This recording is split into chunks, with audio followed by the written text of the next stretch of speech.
मुझे अभी तक याद है, मेरे फादर मेरे साथ यौन शोषण करते थे।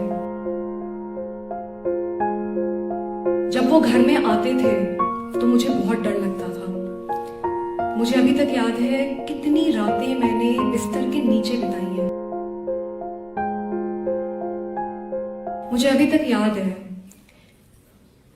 मेरे फादर मेरे साथ यौन शोषण करते थे। जब वो घर में आते थे तो मुझे बहुत डर लगता था। मुझे अभी तक याद है कितनी रातें मैंने बिस्तर के नीचे बिताई हैं, क्योंकि मैं डर के सहम के कांपती रहती थी और उस समय सोचती रहती थी कि मैं ऐसा क्या करूं जिससे कि ये जितने आदमी हैं जो लड़कियों के साथ गलत करते हैं उनको मैं सबक सिखा पाऊं। मैं कभी नहीं भूल सकती, मेरे फादर को इतना गुस्सा आता था कि वो आते थे और जब उनका मन करता था बिना किसी कारण के चोटी पकड़ते थे, दीवार पे फेंक देते थे, खून बहता रहता था, बहुत तड़प महसूस करते थे। लेकिन पूरा समय उस तड़प से यही मन में चलता रहता था कि कैसे इस सिस्टम को बदलें, कैसे इन लोगों को सबक सिखाएं।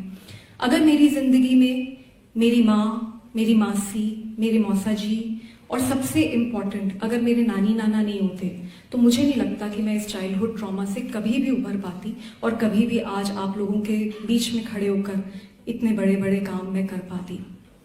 मुझे अभी तक याद है,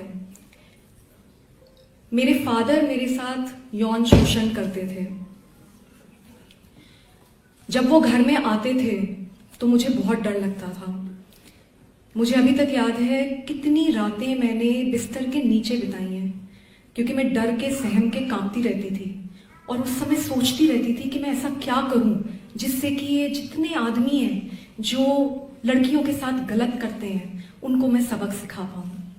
मैं कभी नहीं भूल सकती, मेरे फादर को इतना गुस्सा आता था कि वो आते थे और जब उनका मन करता था बिना किसी कारण के चोटी पकड़ते थे, दीवार पे फेंक देते थे, खून बहता रहता था, बहुत तड़प महसूस करते थे। लेकिन पूरा समय उस तड़प से यही मन में चलता रहता था कि कैसे इस सिस्टम को बदलें, कैसे इन लोगों को सबक सिखाएं।